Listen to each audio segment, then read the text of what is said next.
It's your turn now, ladies and gentlemen, and here's the deal. You've all been cooped up. It's been a long, hard winter here in New England, snow and cold. We've waited for this magnificent, beautiful, sunshiny afternoon at Thompson Speedway, so it's your opportunity to get these race cars off and running. So we'll count backwards from 3, and you know the words. In 3, 2, 1.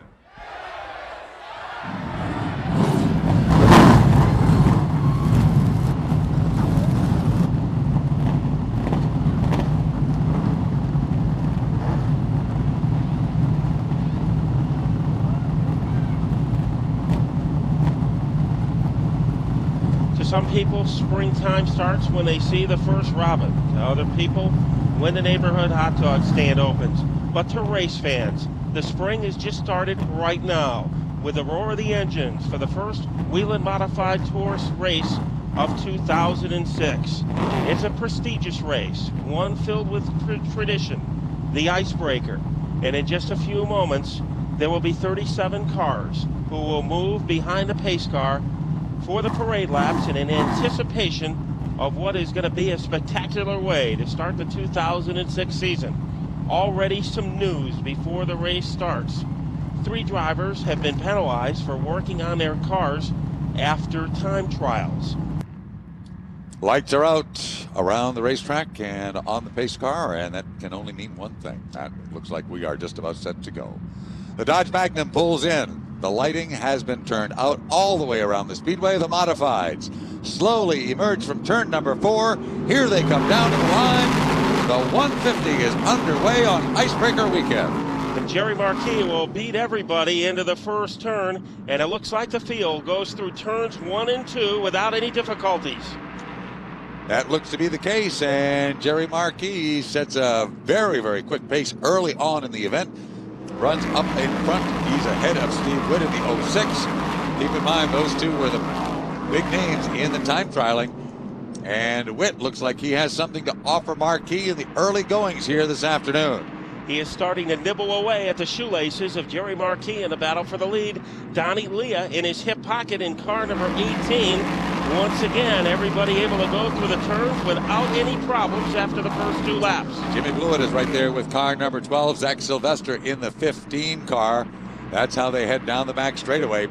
Pretty much single file. Everybody knows they have 150 laps to go, but Todd Szegedy is not wasting any time with that number 2 race car. He drops to the bottom and tries to challenge Ed Flemke.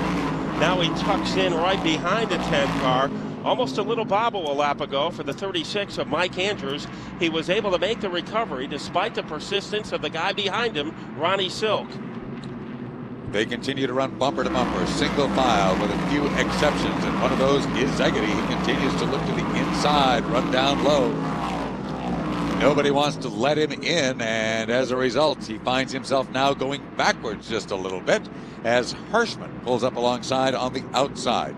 It is still Jerry Marquis out in front. He set fast time and is continuing to set the fast time here this afternoon with Bob Garbarino's car number 4 as they work their way off of turn 2. Szegedy now finally is able to get up into line, drops in behind Tony Hirschman, and they all are now single file going all the way back about the first 15 spots.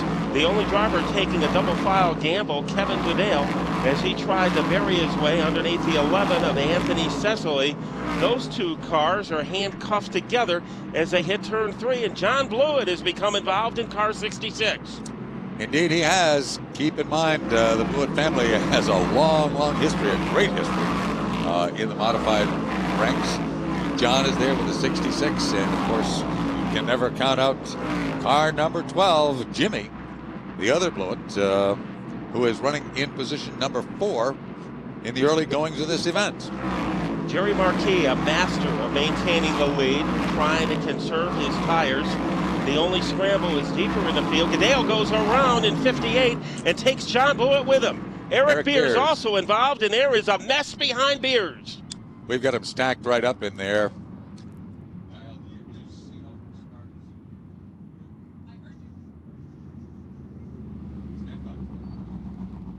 Let's go to the infield and get a report on the cars that were involved. Kyle? Several cars involved down in turn number 1, and most of them able to pull away. All right, thank you, Kyle. Tough break for John to be out of this one. Apparently, it looks as though it's going to be beyond repair. Pace car has managed to hit pit road. Here comes the field one more time. Bob Slade waves the green. We're underway on the restart. 14 laps posted up on the scoreboard. Jerry Marquis down on the inside. And it is wet up on the outside. Side by side, they're almost glued together as they head for turn number 3. Marquis holds the inside groove. Steve Witt with the 06 gets a little bit of a bite coming off of 4 and is able to hold on as Marquis just bobbled a bit. Well, you need to be like the shark in Jaws to get a bite to derail Marquis. As Marquis has started to speed away, the beneficiary of that restart was the 12 of Jimmy Blewett as he moves up a notch behind Leah. Now Leah has company knocking on his door, the 36 of Andrews and the 15 of Sylvester. Andrews coming on strong here, as you mentioned a couple of years ago, turned in a terrific time trial, but this is by far his best race run at the Thompson International Speedway with car number 36. Andrews is there. Mike Stefanik now pulls up alongside and sits on by the 15 of Sylvester. So Stefanik on a roll with car number 16. He wants to get to the front, and a little game of bumper tag between Witt and Marquis as they head for 3. Chuck Hosfeld started 11th, is moved up to 8th. Witt again trying to attack on the bottom against Marquis, but he is invulnerable to that move, and Marquis pulls away in car number 4. Car that has moved to the bottom of the racetrack in hopes of picking up a spot or two, Tony Hirschman in the number 48 as he pulls up alongside to challenge Ed Flemke's number 10 race car. Hirschman right to the bottom of the racetrack coming off of turn number 4. Appears to be stuck there as Flemke gets a good bite and manages to get a good run in that higher groove. So Flemke hanging tough in car number 10. They made a lot of changes to that car over the winter, and he is holding his own against Tony Hirschman. Now Hirschman thunders his way on the bottom groove, and those two cars almost fall and chain together as they hit turn 1. And sitting right there just watching all that action is the Reggie Ruggiero, car number 41 off the second turn. He now looks to the outside of Hirschman. No room that time, has to tuck back in, but now takes a peek in turns 3 and 4. You want to see some crafty moves, keep an eye on the 41 of Reggie Ruggiero. Right now, Hirschman caught in the middle of a racework sandwich as the two business partners, Eddie Flemke in the 10 and Reggie Ruggiero in the 41, have the 48 car of Hirschman between them. Trouble for Szegedy as he has lost some speed on the bottom groove. Todd Szegedy way off the pace. He slides through the infield, and it looks like we may end up with a caution. Perhaps tire trouble? He does keep the car fired up, but there was obviously something wrong with that race car as he had dropped to the bottom of the racetrack. But he is able to speed away, so maybe just maybe, he had gotten into trouble, was trying to recover, and was unable to do it before he got into the dirt. We'll have to keep an eye on that one, but it does not look as though he's coming back up to speed. It looks like he's headed directly for pit road, and indeed he does that. So Szegedy is a visitor on pit road. The fiercest battle is deep in the pack is Sylvester, once again holding off the charge of Chuck Hosfeld. So Hosfeld in a brand new car for him, a Raceworks chassis, and he has invaded the number 7 spot on the speedway, picking up 4 spots since the start of the race. Back out onto the racetrack is the 3 car of Eric Beers, taking his time coming back up to speed. He obviously many laps off the pace as the 2 car of Szegedy goes back out onto the speedway, but he too has lost valuable laps and valuable time. I believe he's at least 2 laps down to our leader, Jerry Marquis. Steve Witt continues to hang out in his glove compartment in 2nd place. Single file throughout the top 10. Probably the man who has gained the most positions, Chuck Hosfeld in car number 79. He is on the prowl, and that orange car, remember the Hillbilly Racing team had such a tough year last year. Their bad luck started right in the Icebreaker, and it looks like Hosfeld is trying to redeem that team. I'll tell you, they've been a very strong team for a good number of years. Ed Flemke for that team for, I want to say something like 7 or 8 years. And they came this close within inches of winning the championship a couple of years ago. They did not. Last year, Mike Christopher into what was a very difficult, in fact, almost an impossible situation, where you have, for all intents and purposes, a championship team that loses the key player, the driver. Another driver steps in, and that adjustment period can be very, very difficult. And it just didn't work. Yeah, it would be like rebuilding the Pips after Gladys Knight retires. Exactly. It's not going to be easy. Steve Witt taking an occasional shot on the bottom against Jerry Marquis. You wonder, gee, maybe it's a little late in early in a race for him to be making those daring moves on the bottom. But one thing that does, put some rubber there on the bottom groove, and maybe he will need that rubber later on in the race. So even though you might think Steve Witt, well, he's a little too daring at this juncture of the race, he could be planting some seeds for later on today. Well, he could be, but it's a rough gamble, because if he runs down low and really works those tires, he could be forced into the pit area. And if Jerry is able to run his own groove and is able to take care of the tires on the number 4 car, it's possible that he might venture that full 150 laps. I would doubt it seriously, but there's always that possibility depending on the number of cautions. Donnie Leah continues to run in 4th, 1 notch ahead of Mike Stefanik. So Stefanik picking up another position in car number 16. Nobody knows the quick way around better than that driver. The all-time winningest leader here in Whelen Modified Tour races, at Thompson. No question about it. 6-time champion, and he just knows his way around this racetrack so well. They have performed exceptionally well in that car. Of course, Mike has driven for so many different drivers over the years, so many different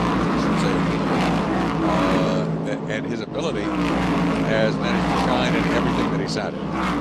Well, the top rookie in the field right now is James Savali. Eddie Flumpke had to visit the pit road, so in trouble on that 10 car. But James Savali, about 2 laps ago, was able to get underneath Mike Andrews. Savali running 11th behind Reggie Ruggiero. 35 laps up on the scoreboard here at the Thompson International Speedway. Icebreaker Weekend 2006, the feature event for the NASCAR Whelen Modifieds. 150 laps is the scheduled distance for these race cars here on this beautiful Sunday afternoon. Early in the month of April, and just a spectacular afternoon for auto racing. Jerry Marquis trying to get around Eddie Flumpke and put him a lap down as Eddie giving up ground very grudgingly, and Marquis now goes to the outside, and he is finally able to rocket his way past Eddie Flumpke in the 10 car. He does, and Witt follows suit, staying glued to the rear bumper of Marquis. They have now managed to open up a considerable advantage over the 12 of Blewett as they work their way through 1 and 2. And certainly cannot count out that number 8. He's going to be there in the end. That is Donnie Leah. He has run so well all weekend long, time trial well, and is definitely going to be a factor in the closing stages of this one. A man who was just another race car at this stage of the race, Ted Christopher, running 12th in car number 15. But for Ted, the race really doesn't start until after the pit stop. So he can't be too much alarmed that Christopher is running only 12th. Three-way battle for the number 4 position as they gang up on Donnie Leah. Here comes Sylvester down low, and Sylvester and Stefanik did their best, but Leah would not give up the spot. Flemke back on pit road with car number 10. Just gets in front of the 50 of Sylvester as he and Stefanik keep side by side through turns 3 and 4. They continue that side by side battle. They work their way off of turn 2 down the back straight. And here comes the 15 to the inside, and a little bit of irony there, because it was the number 15 that Mike Stefanik drove for probably at least a third of his career. And a lot of Whelen wins have come in that number 15 number for Stefanik, but right now Sylvester getting the best of the situation as once again Zach ready to attack Donnie Leah. Zach takes a look to the inside of Leah. He is able to pull ahead of Stefanik as they go down the front straightaway. He will pull up. They all get in line, and they run ahead of the 79 car for Chuck Hosfeld, who is also doing a terrific job here this afternoon. So is the man behind him, Ronnie Silk, in car number 19.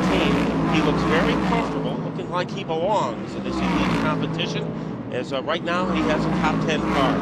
Tony Hirschman, always an interesting study on the racetrack, sits way back in the field. In fact, about a third of a lap behind the leaders. Leaders are crossing the stripe now, and Hirschman is just coming out. But that is so typical of Tony Hirschman to just take the pace, take life nice and easy, and get ready for the closing stages of the event. We'll have to keep a close eye on Hampton, Pennsylvania native, and reigning champ in the NASCAR Whelen Modified Series. But the other half of the Hirschman team is son Matt on pit road.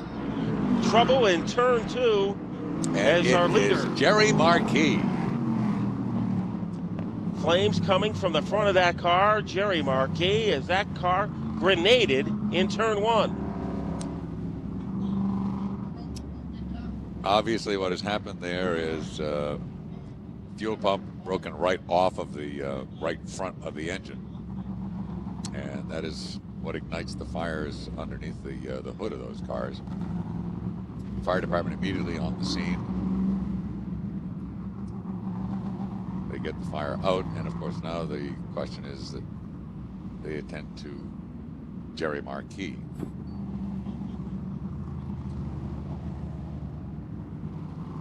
So just an incredible hit for Jerry as he went in. Leading the race for the first 47 laps, and then something let go. And the word that we have is he's climbing out of the race car, so that is excellent news. It's a good thing. It's a good thing. Well, we'll see how neutral he could be on this upcoming restart. Double file between himself and Donnie Leah. We understand that a drive shaft problem has developed in car number 12, and that has sidelined Jimmy Blewett. All right, so as the green flag comes back out, suddenly things change, and Donnie Leah moves out in front with car number 18. Here comes Mike Stefanik in the 16 and the reg, car number 41. This whole race has changed completely, Matt. And the 06 has gone from neutral into reverse as it goes from first to fourth, being challenged by Zach Sylvester. We turn back the clock, running second and third at the track, those old rivals, Mike Stefanik and Reggie Ruggiero. Boy, indeed they are. And Stefanik looks to the low side of the racetrack, tries to find running room underneath the 18 car of Leah. Donnie gets high in turn 1. Here comes Stefanik to the inside. Can he make the move? No, as Leah gets a good run off the second turn. Down the back straightaway into turn 3. Stefanik goes to the top of the racetrack, looks in the rearview mirror. He sees the reg. The three of them running bumper to bumper across the start-finish line. Donnie Leah leads 2 of the best ever on the Whelen Modified Tour. What about hats off to the 11 car? Anthony Cecily in car number 11, the top rookie in this field, the New Jersey driver, holding off Zach Sylvester. You know, it's tough when Mike Stefanik is behind you because you never know what he is going to do. Steve Witt on pit road, and a fine run has come to a standstill for that car.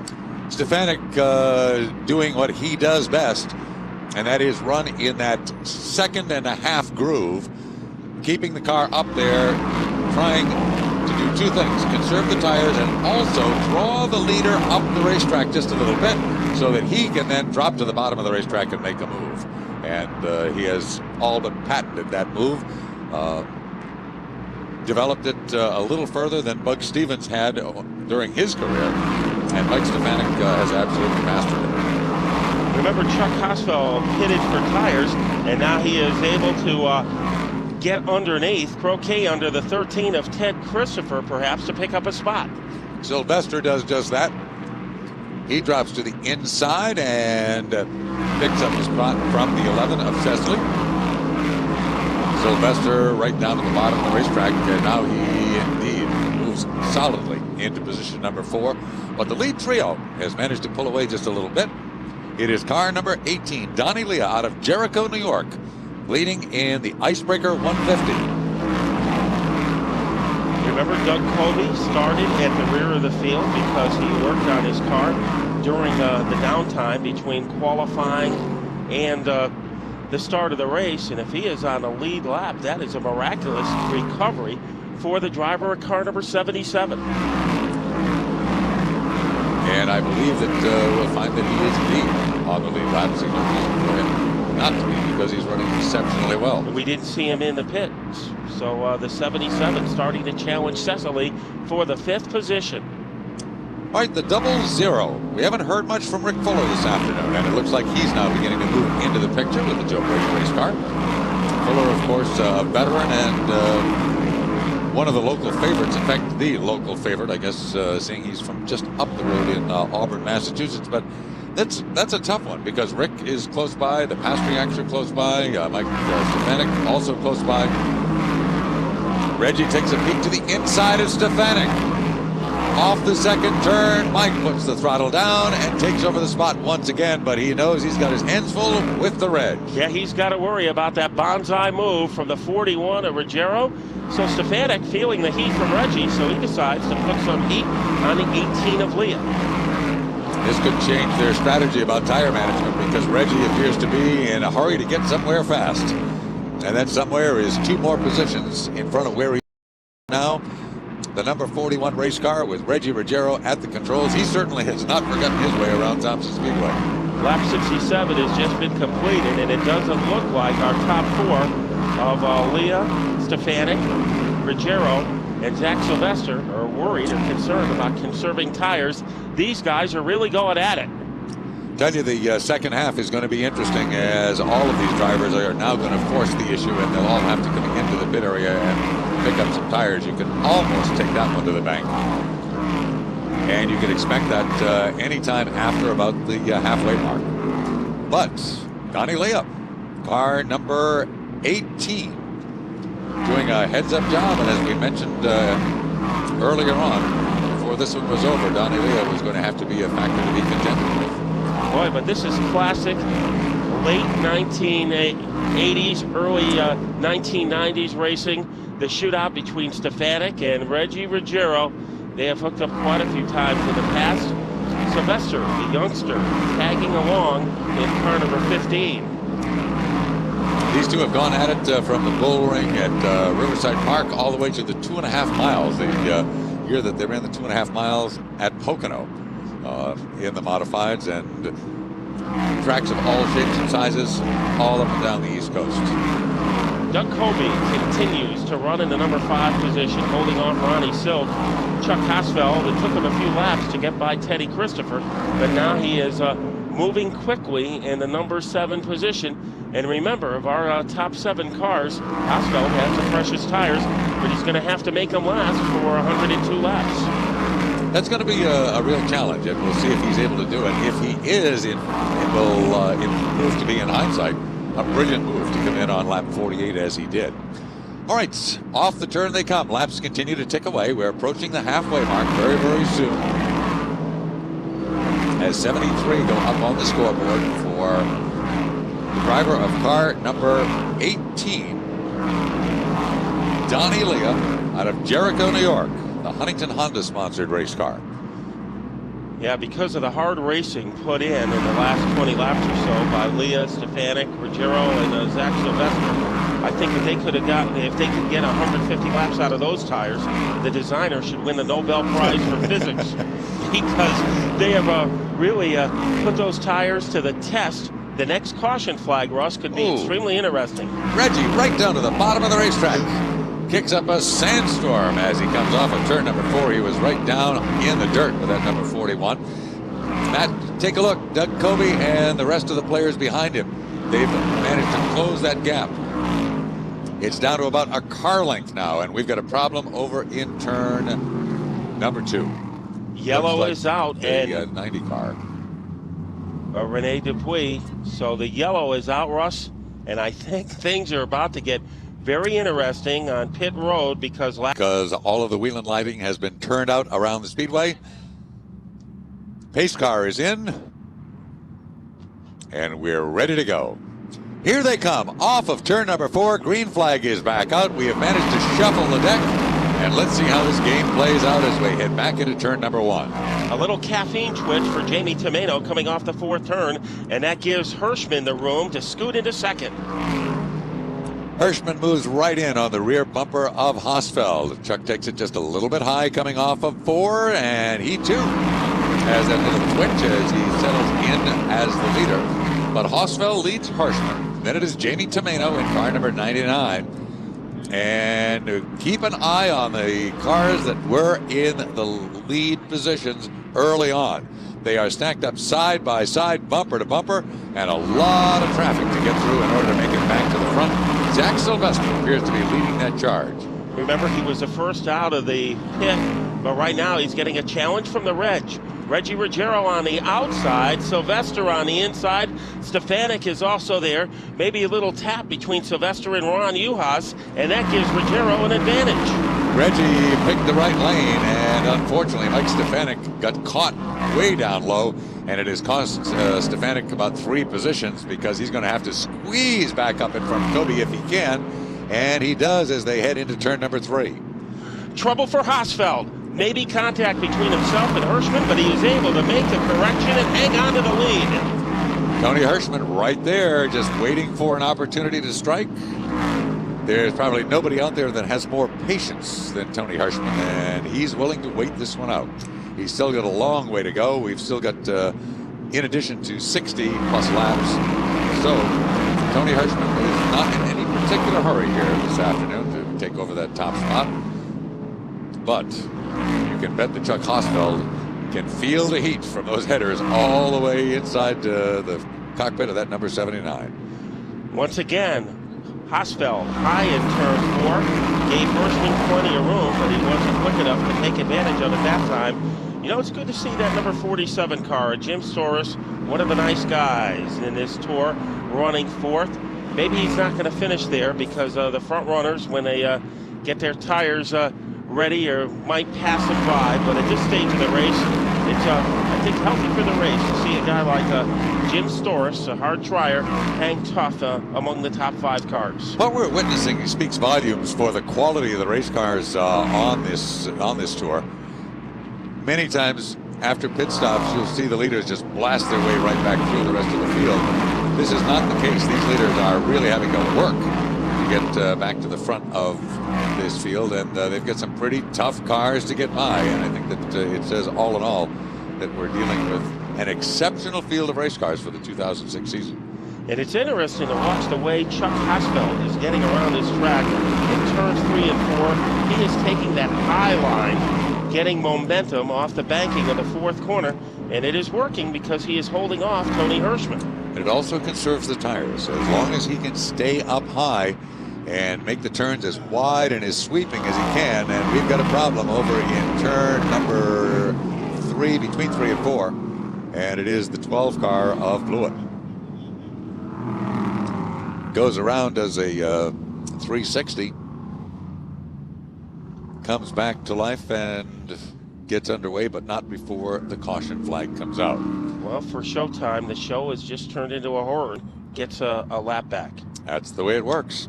All right, we're looking for a restart on lap number 98 as they cross the line, and it will be the 79 car.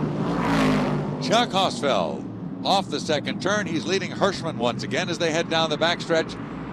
Flemke, of course, has to be down, I don't know, half a dozen laps probably. Tough afternoon for Ed Flemke, and we've got trouble galore off of turn 4.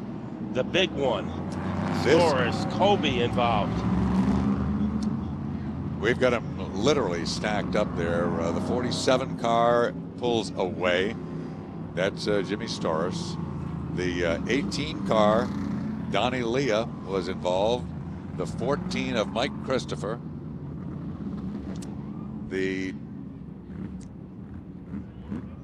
That's a Polar Beverage car, 00 for Rick Fuller. The 77 car, Doug Kobe, was involved. The 21 of Ken Barry. Badly damaged right front tire for Zach Sylvester in car number 15. The 2 of Zegedy, also involved. And up the start-finish line. The old joke is keep all four wheels on it. All right, final 50. Here we go. Single file. Restart. Green flag is out. And it is car number 79, Chuck Hosfeld, into turn number 1. Hirschman is right there, and we've got problems already. Looks like the Rene Dupuis, car number 90, has made contact with the concrete in turn number 1, so that was a very short-lived, very short-lived green flag. And it looks like an observation that Kyle just made from the infield. He said it's a car. George Brunhosel was also part of that, and George plays a major role in Sunday afternoon racing. It's quite a game out of the Greater New Jersey area. All right, we are back underway, and once again, it is Hosfeld, the Buffalo, New York native, down the back straightaway into turn number 3, and it looks like the Reg trying to find running room underneath the 99 of Tomeno as they come off of turn number 4. Reggie scrambling, trying to get to the front. He looks in the rearview mirror, and here comes Stefanik. Down on the bottom in car number 16, Stefanik getting by Dick Houlihan. He is ready on the prowl against Reggie Ruggiero. Meanwhile, Hirschman is faded. Flemke has gone between Hirschman and Hosfeld. And here comes TC. Christopher, who had not played any role in this thing to speak of, suddenly finds himself right on the rear bumper of Stefanik as Mike pulls to the outside of Ruggiero. Here comes Reggie trying to make a move against Tomeno. He is unable to get it done, and because of that, Stefanik picks up the spot. Stefanik takes the outside row, Reggie takes the inside row, and it is the outside that proves to be the quicker of the two. Mike to the outside, drops right down to the inside, pulls up alongside the 99 of Tomeno, and Stefanik is on a roll in that number 16 car. That is a battle for third place. Let's see if Stefanik can get the job done. He does, and now he attacks Tony Hirschman in a battle for second. 27 laps. That's the difference in the tires between the 48 and the 16. Let's see exactly how that all pays out. Ed Flemke moves up and out of the way as Hirschman pulls up alongside, and Stefanik wants to follow suit. Ted Christopher, silent. Now the yellow comes out. Is a problem in turn 1 involving the 99 of Tomeno. And the 6 car is also up there for Juhas. He's up against the wall. Or is that? Yeah, that's that is Ron the Juhas. 6. The green 6. So a problem in turn 1, bringing out another caution flag on lap 116. And that was some great racing between Mike Stefanik, Ted Christopher, Reggie Ruggiero, and the skill of Stefanik, who is It looks like we are set to go back to green. It's a 30-lap shootout. just Typical. like the old Thursday Night Thunder. Here we go. Off of turn 4. Could be the final restart of the race. And it is Chuck Hosfeld that brings the field back into turn number 1. He fires up that number 79 race car. Flemke is right there looking to get his lap back. The 48 of Hirschman, the 16 of Stefanik, the 13 of Christopher, the 41 of the Reg, the 18 of Kobe. That's how they work their way off of turn 4, back down across the line. 121. It looked like Stefanik was going to have room underneath Hirschman. However, he had a layoff because of the lap car of Flemke. Now everybody is cleared. Eddie Flemke and the top 5 cars have the front of the field to themselves. All right, here's where it's going to get interesting as Mike Stefanik takes a peek to the low side of Tony Hirschman. Hirschman is closed right in on the rear bumper of Hosfeld. So it's Hosfeld, Hirschman, Stefanik, and Christopher in that order. The Reg sits back there in the 41, obviously able to pull up and compete with any one of those drivers.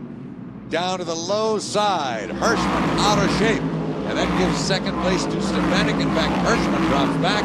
Gives up the 3rd spot to Christopher, and here comes the Reg up on the outside. And Stefanik underneath Hosfeld going for the lead in the Icebreaker. They go into turn 4. Stefanik has the leverage. Can Hosfeld get the jump? By slivers, it's Hosfeld, Christopher involved in a 3-way shootout for the lead. Hosfeld running real tough in that outside groove, holding off Stefanik, but Mike is hanging in there down low with that number 16 race car. Stefanik has always been able to do wonders on the bottom side of this racetrack. They make contact, and it costs Stefanik some real estate. So the same turn 4 twitch that KO'd Tony Hirschman had an effect on Stefanik, but he's back up to speed. Reggie Ruggiero trying to get underneath Christopher, backs off. Christopher took a look to the inside of Mike Stefanik, thought better of it, dropped right back in. Here comes Mike to the inside once again for Hosfeld. A challenge back into turn number 1. Stefanik right to the bottom of the racetrack. They run elbow to elbow. Stefanik with a slight advantage this time off of turn number 2. And he edges into the lead ever so slightly in 3. The man with the giddy up is Stefanik. Here comes Christopher. TC right up alongside of Hosfeld. Here comes the Reg. This is going to be an amazing finish as Mike Stefanik looks in the rearview mirror. Ted Christopher, who has been in no man's land all afternoon, suddenly comes out of nowhere, and he is challenging the 6-time champion for what could be a 3rd consecutive Icebreaker win. And Russ, it looked like the fresher tires of Stefanik and Christopher finally made a difference. Now Ruggiero trying to make that difference work for him as he prowls underneath the 79 car. Stefanik and Christopher. Stefanik, who dominated this division in the 80s and the 90s. Christopher, who had the most wins in the decade of the 2000s. Here he comes in car number 13. He's right there, and he is ready to make his move. All Mike Stefanik has to do is just crack that door open, and Teddy will drive right through. And Mike knows it. Stefanik runs a classic line on the speedway as he takes it in, makes a diamond out of the corner, and right back down that long back straightaway. Stefanik holds on to the top spot. Christopher takes a peek to the outside, can't make the move, has to drop back in. But 2 of the best modified drivers of all time are going for the lead in the Icebreaker. Now Stefanik with a little bit of a safety valve between himself and the 13 car. Ruggiero has tried everything he knows how to do to get by Hosfeld, cannot make it happen. Hirschman in 4th, and riding a strong 5th, Donnie Leah back to life, along with the 28 of Savali. Keep in mind that Reggie is also keenly aware that there are 2 tough customers up front, and neither one of them wants to give an inch. He may have decided that he wants to sit this one out for a few more laps before getting a little too close, because temperatures could rise between Stefanik and Christopher as they slug it up for the win. Mike obviously has something he wants to prove. It's been a while since he's been in victory lane here at Thompson. And Teddy would love nothing better than to be the only person to win this race 3 years ago. His last win here was at the World Series in 2004, driving that 16 car on the Flamingo Racing team. So he is holding off Ted Christopher. And you got to think, Ross, that Ted is capable of one more charge to try to get this win away from Stefanik. Well, he has 15 laps to do it this time by, as 135 will go up on the scoreboard.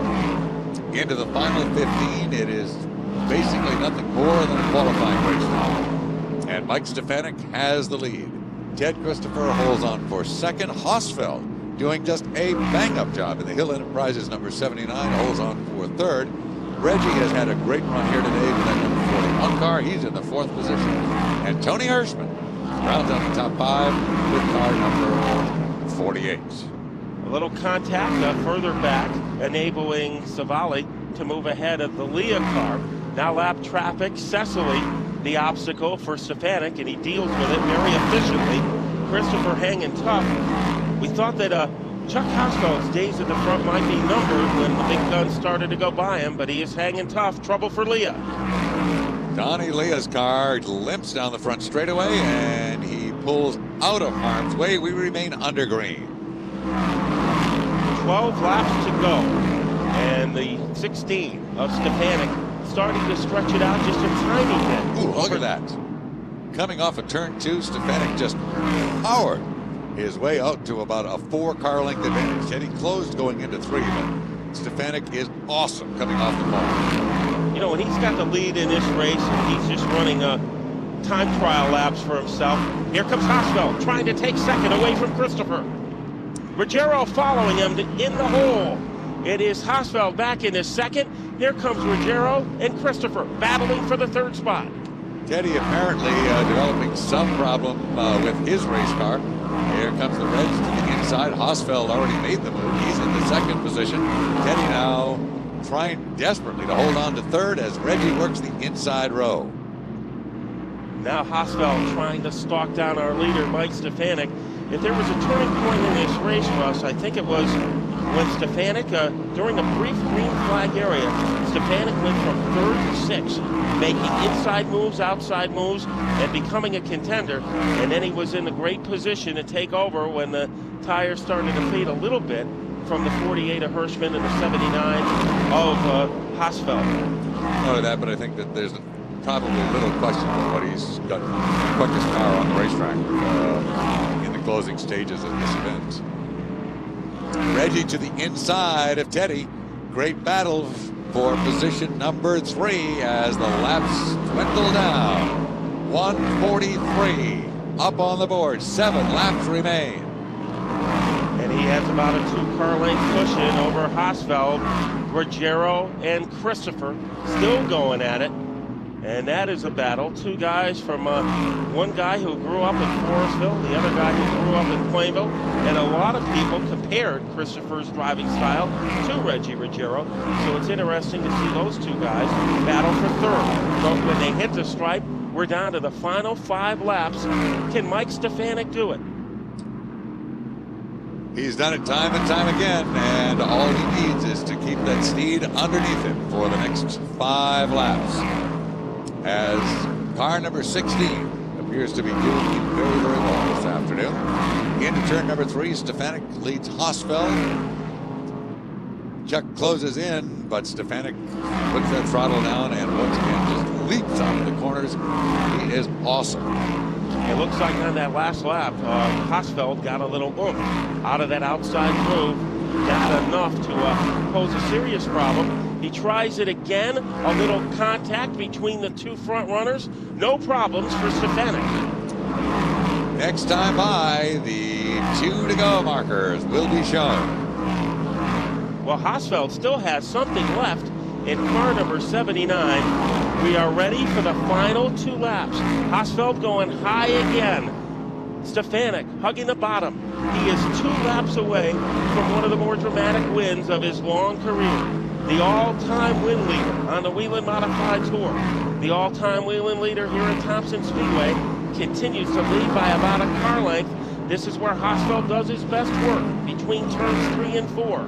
He is all over that car like a Christmas tree ornament with 1 lap to go. Reggie Ruggiero in third. Down to the final lap. Does Hosfeld have one more trick left in his glove compartment? Here he comes, down low against Stefanik. Contact between the 2 cars. Who will get to the line first? It will be Mike Stefanik. Shakes off the contact and wins the Icebreaker. The 2 front runners came together. Mike Stefanik able to concentrate on the business at hand. What a finish in the Icebreaker. Hosfeld had been going up high, trying to get around him. On the last lap, he changed his strategy, went down low. The 2 cars came together. And for a moment, it looked like Mike Stefanik's chances to win the Icebreaker were going to run into the turn 4 wall. But he was able to keep it together. You know, he's got a lot of wins in his career, but this was one of the most exciting today.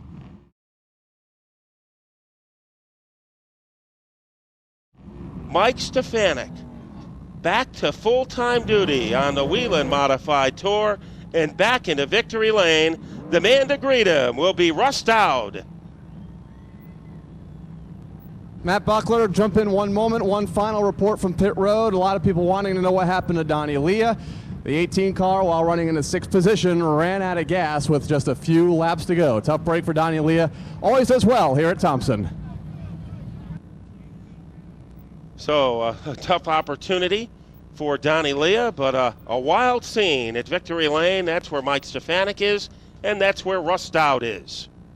One of the first words out of Mike's mouth, thanks, guys. You did a great job on that stop. And, boy, there's an indication of a driver who truly appreciates the value of a good team, and he certainly has the team here today. Got to thank Eric for giving me this opportunity to come back here. I was rideless after my Busch deal, and I don't know, we're going to chase points in this series, see where we end up, but it's a great way to get started. Got to thank everybody for all their hard work. Great pit stop. These guys are fast. We'll be in the battle. Well, Mike, the first thing that you said to your crew was, guys, thanks, it was a great stop, and indeed it was. Interestingly enough, Chuck, of course, had chosen a short pit. He and Hirschman came in on lap 48. You came in on lap 75. But in the closing stages, it really didn't seem to make much difference with those 20-some-odd laps difference on the tires. Well, they were better earlier, and then if your car's not perfect, it's not perfect. And obviously we got a little tight. The first set got a little loose, this set got a little tight, and it allowed the 79 to come back on us, and I'm trying to save it a little too, but then when it got right down to 2 to go, I figured I'd just protect the bottom, but even that isn't good enough sometimes. But I'm just thankful to get here. I got to thank my wife, Julie, for spotting, obviously, and man, it's great to be back in Victory Lane. It's fantastic. Well, Mike, on behalf of all of us here at the Thompson Speedway, the Honig family, all your friends, everyone on the NASCAR Whelen Modified Tour, we extend hearty congratulations. Welcome back to Victory Lane, and we hope that we'll get a chance to see you back here in June when the tour returns. Also got to thank Whelen. They're sponsoring the most exciting series in NASCAR. That's a fact. Ladies and gentlemen, here he is, the winner of the Icebreaker 2006, Mike Stefanik. 6-time champion of this division, Mike Stefanik. We'll see if we can make our way in here and get a word with Chuck. Chuck, congratulations, an outstanding race, and wow, finish. Yeah, I'll tell you, my hat's off to Mike Stefanik. They did good, but you know what? I'm proud of our team too, because we did good too, and we wound up second, which for our first tour race together here, I'm pretty happy. I've got a heck of a team here at the Hills. I'll tell you, I couldn't be. I'm really happy to be involved with them. They're a bunch of nice people, and today's Mr. Hill's birthday. I wanted to win for him, and we were so close, but I guess no cigar. But I'm just proud to be part of this team, and I hope we put a good show on. And Mike and I got into it a little bit there at the end, but I apologize if it was my fault. I don't know whose fault it is. I've been driving these things for a while. I never know whose fault it is. I just say it's never mine. Well, I'll tell you what, Mike is certainly not holding any grudge. He said all he was trying to do was protect the bottom. And he said when we came together coming off of 4, he said, all I want to do is get to the start-finish line first.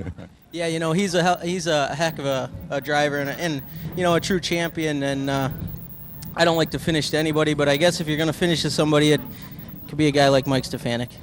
Well, Chuck, you certainly have done a terrific job. This being the maiden voyage for you as part of the Hill Enterprises race team, and we want to wish you nothing but the very, very best in the 06 season. We look forward to seeing you back here in June when the tour returns to Thompson. Thanks very much. Thank you. Chuck Hausfeld, ladies and gentlemen, finishing second on Icebreaker weekend in the Whelen Modified Tour 150. Man we haven't seen for a while. It